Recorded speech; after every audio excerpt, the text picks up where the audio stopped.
So,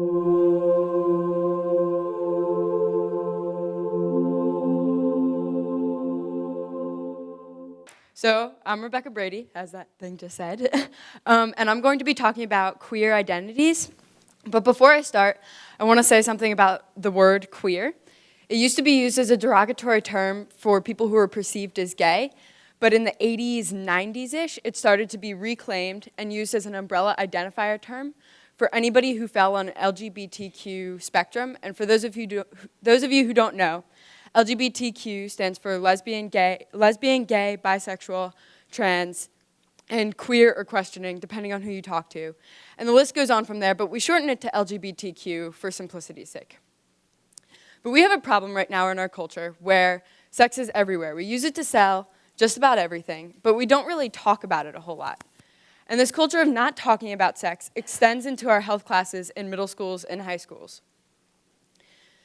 And for as little, and when we do talk about sex in our health classes, it tends to be heterosexual, procreative sex. And so that means that we're not discussing any of the sexualities that fall outside of that range. And for as little as we discuss those sexualities, we discuss differing gender identities even less than that.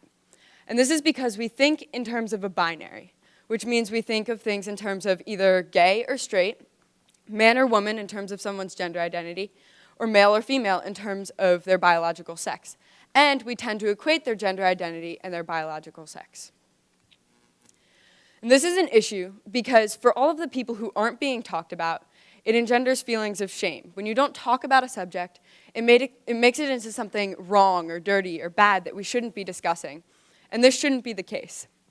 This is particularly problematic for middle school students who are attempting to figure out their identities because it leads to feeling like they don't belong, because they don't see images of their feelings in our culture. They don't hear language that describes their emotions, and so it can make it seem like you're the only ones experiencing these emotions, when that's not the case. And when you feel like you're the only one, it's easy to jump to the conclusion that there's something wrong with you. And if you feel like there's something wrong with you, then you're insecure with yourself. And for middle schoolers in general, they're all trying to figure out who they are. They're all a little bit insecure. And when people are insecure, they lash out at other people, or they become more susceptible to bullying because everything other people say hurts twice as much because it's already hitting a sore spot.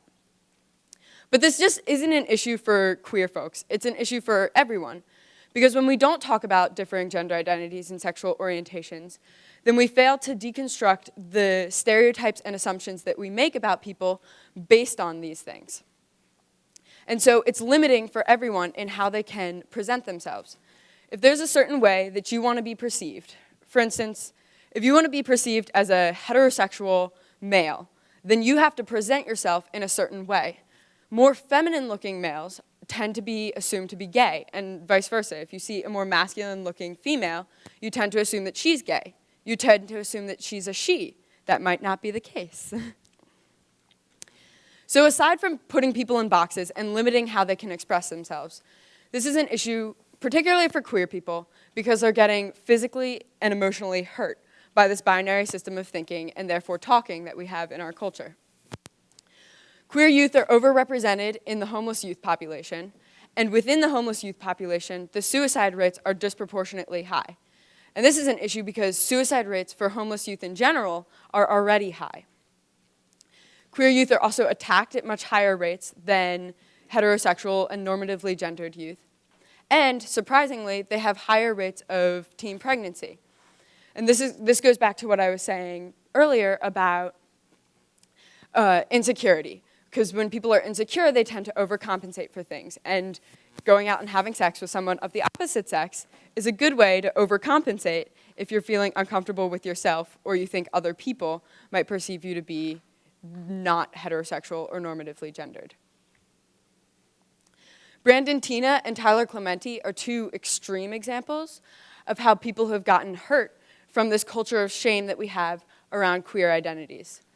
Brandon Tina was a trans man, which for those of you who don't know, means that he was born a female, but identified as a man, and he was raped and murdered when he was 21 because the men in his town hadn't been exposed to queer identities and were probably insecure with themselves, and to them, Brandon was new, he was threatening.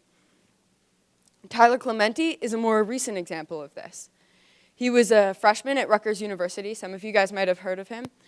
He committed suicide when he was 18 because his roommate posted a video of he and his partner having sex on the internet, and Tyler was being harassed at school for being gay. So in order to prevent the deaths of people like Brandon, Tina, and Tyler Clementi from happening, what we need to do is to start talking about it. And one of the really good places to start talking about queer identities and gender and sexuality in general is in schools. Because when you talk about it in schools, particularly in middle schools, you're getting a younger audience. And when you start talking about these things at a younger age, it increases people's comfort level with it. It makes it seem like it's an acceptable part of our culture. It makes it seem like it's acceptable to be queer. And when you're talking about it in schools, it means you have to talk to teachers and administrators as well.